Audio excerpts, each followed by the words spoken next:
so much for joining us this afternoon on a Tuesday when we normally don't do programs. But we're excited that people did it, but of course they did, because we're sharing this wonderful presentation by Andrew Guerrero, who has been our intern now for 2 years. Well, two semesters. Andrew has just graduated from the history program and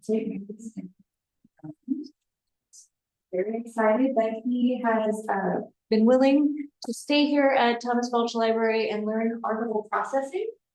This is only one of numerous collections that he managed to process for us during his time here at the library, which also included last summer when he helped us with the Lafayette exhibits that we did for the Lafayette anniversary and the bicentennial of this visit. Andrew has been an amazing asset for the library. We're really happy that he joined our group here for a while. But I'm very excited to get to show you some of the work that our interns do. So one of the things that we do here at Thomas Balch Library, in addition to sharing the history of Leesburg and Loudoun County with all of you, is also we share our knowledge and expertise to train people who are interested in the fields of archives and historic. One thing that we don't do a good enough job doing is highlighting their work. So I'm going to turn this over to Andrew and look forward to hearing what he has to say. All right.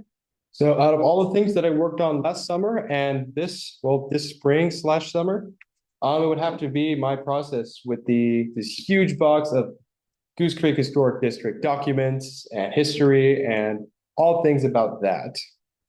And I'm sure most of you are familiar with the Goose Creek Historic District. That's why you're here. But to anybody watching online who's not familiar, so the Goose Creek Historic District, it is a 10,000 acre area of land, and it's protecting original 18th century Quaker architecture and infrastructure, and it surrounds the greater area of Lincoln, Virginia.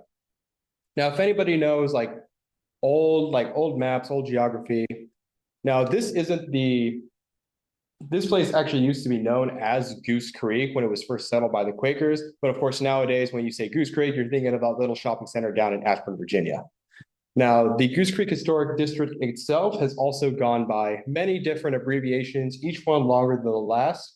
And as you go through this collection, you're going to see all of these abbreviations on various different documents. And these abbreviations they start with Goose Creek Historic District, GCHD. It gets even longer at Goose Creek Historic District or Goose Creek Historic Area District, or GCHAD. It gets longer at Goose Creek Historic Preservation Area District. And the longest of them all, Goose Creek Historic and Cultural Conservation District. Quite a mouthful. This is why we shorten it to just Goose Creek Historic District. And this here is a map of Goose Creek Historic District. The collection itself has 2 maps, so this is the clearest of the 2. As you can kind of see, we have the outline of the district here. It's a little easier to see on the big screen. I'm hoping the people watching online can see it a little easier, especially because they can't see my laser pointer outlining it. And it was first surveyed in 1972 by John G. Lewis, and he was a very important figure in all of this. But it really all starts with, the process of going through this collection, which I spent about 100 hours of processing, going through all these different documents, having to refolder them and reorganize them so it just becomes this cohesive experience of exploring the history of the Goose Creek Historic District. Now, the entire collection has 44 folders that make up the entire collection, and it spans over 3 decades, starting from the early 70s all the way up to the mid-90s. And of course, like any collection of old papers, there were lots and lots of rusty staples and paper clips and binder clips that all just had to get trashed out. So the whole thing really starts with the Lincoln Community League. The Community League was formed in the 1940s, and it disbanded, I believe it was towards the end of the 40s, and reformed again in 1971. And it was comprised of residents of Lincoln, Virginia, and they were responsible for organizing community events such as auctions. As you can see here, we have an auction listing for April 3rd of 1971. But they also did a lot of other things like community representation and public education of the history of Lincoln, Virginia. So when they first reformed in 1971, one of the big things they did was starting this Dirt Roads tour, which highlighted all of these historic houses in Lincoln, Virginia. And it's really what started the interest in like the historic side of Lincoln, Virginia. As you can see here, we have one of the flyers that showcase some of the houses, such as, it might be a little blurry on here, but we have some of the historic houses like the Wilson House and Stony Lonesome. And here we have one of the larger flyers that showcase one of the first dirt roads tours. So this really kind of attracted the attention of a local historian known as John G. Lewis. Now, originally, when I was doing research on this man, I read his own autobiography that we have here at the library, and I had no idea that he was a veteran of the Korean War. But after that, when he started getting involved with the Historic District, he was a representative of the Virginia Historic Landmarks Commission. And he was also a resident of Hamilton, Virginia during that whole process. So it's no surprise that he was so interested in getting that place designated as a historic district. Now, throughout the entire collection, he actually has 2 folders dedicated entirely to letters that he sent either to other people or that he was receiving from people during that constant back and forth with friends, with coworkers, and with like various people in like federal and governmental places, like trying to get that ball rolling. Now, one of the things he did is create a photographic historic report. It started in 1972 and he finished it in 1979. And it is several hundred pages of just, it starts off as a report, him documenting all the history and all the special things about Hamilton and Lincoln, Virginia, and that whole entire historic district. But then it gets into pages and pages of these beautifully taken pictures of the area. And these are a couple examples of some of the buildings that he documented. And sometimes in his letters, he would add these little postscripts, almost like these note cards that were attached. And most of the time, they would be adding context to some of the letters he was writing. Maybe he wanted to tell somebody he was carbon copying, hey, this is what you need to know when I sent these people the last message. But sometimes they would also just be voicings of like his own personal opinion or things that he wanted to say in a less professional manner, such as some of these notes, like for example, when he is calling the historic district to salvage what we can from the stupidity of supervisors and the ineptitude of their staff. In the letter it was attached to, he said it a little more pleasantly, saying that he was resigning from all those positions because of, and I quote, personal reasons and many others. And then there's some that are a little more nonsensical. As you can see here, you might be wondering what the concept is for understanding Mickey Mouse is wearing a Jimmy Carter wristwatch. Now, I'm about as confused as you are as to what he means by that, because it was attached to a letter totally unrelated, and it was asking about including Oatlands as a conservation land use planning district. How that correlates to Mickey Mouse and a Jimmy Carter wristwatch beats me. Now, you might be wondering who these 2 people that are appearing on all these notes are written to. Bull and Barbara, these are actually the Evans Smiths. Now, William and Barbara Evans Smiths, or William would also go by Bull.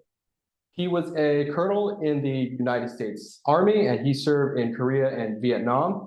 And he really held like a liking to the colonel title. So on almost every document that he's written or corresponded with himself, he always refers to himself as Colonel Williams Evans Smith instead of Mr. Williams Evans Smith.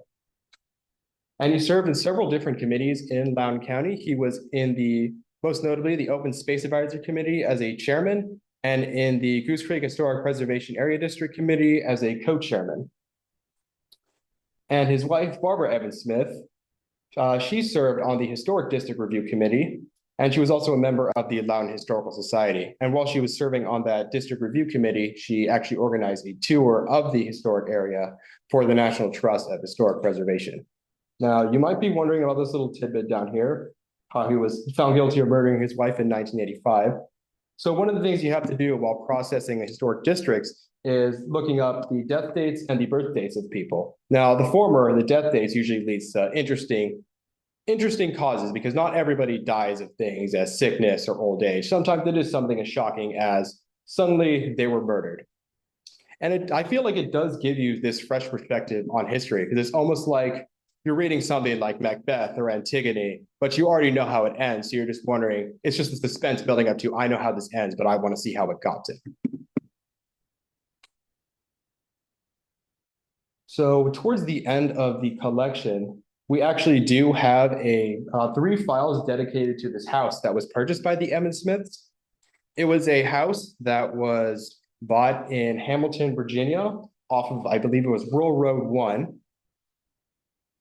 And it was believed to have been owned since 1969. Now, there's not an exact purchase date that we have on record, but the earliest one does go back to 69. And it was leased to various tenants between 72 and 82. And it is evidenced by various renovation records and by various letters and contracts sent to and from the tenants. And there were also a collection of photographs that were taken of the house as well. This is one of them from the front. I have a couple other that I've scanned here, such as one here of the backside, and a couple other shots of the front from different angles. But moving back on track to the whole meat and potatoes of the collection, the Goose Creek Historic District, or the petition that was made to get it formed. So the petition was made in 1974 after 2 years of surveying of land by John G. Lewis. And by signing the petition, the landowners were consenting to have their property placed in this new district, which would heavily affect taxation. And the petition was going to be presented to the Loudoun County Board of Supervisors to support that formation of a new historic district. And about 182 people, or 98% of those landowners, they consented to having their land being put into this new district. But that 2% really kept that in suspense for about 3 years until 1977. And of course, they had their reasons, such as they didn't want to be put into that new tax bracket. That means they would have to be paying more money because they were in a historical area, or because of the heavy restrictions that we put on what they could do with their land. Like they couldn't have like this, they couldn't like dig a pool or have like brand new like siding on their house because it didn't look historical, didn't match the original Quaker architecture that they were being surrounded by. So once the Goose Creek Historic District was finally formed in 1977, it kind of created this newfound vigor in those founders to start pursuing other projects that would help preserve the area of Hamilton, Virginia, Hamilton and Lincoln, I mean. And one of those was the Mount Gilead Agricultural District, which actually overlaps with the original historic district. And it was over 9,000 acres, proposing recognition as an agricultural and forestal district. And it was intended to preserve the land because of its agricultural importance rather than its historical importance. And because it did overlap with that same area, a lot of big names, namely the Evan Smiths, were involved in the formation of that Mount Gilead Agricultural District. Of course, that was probably the largest post-GCHD project that they worked on, but there were also some other smaller ones that were of note, smaller but just as important, such as the prevention of a 55 billion gallon reservoir on Goose Creek. I'm not sure if any of you remembered that, but I heard it was a huge uproar around that time. And they also protected rural areas from suburbanization and corporate development by companies like, namely Xerox was the name that popped up. And then, of course, like mentioned before, the Emmett Smiths helped host a tour of the Goose Creek Historic District for the National Trust of Historic Preservation. And that concludes the end of my presentation. If anybody has any questions.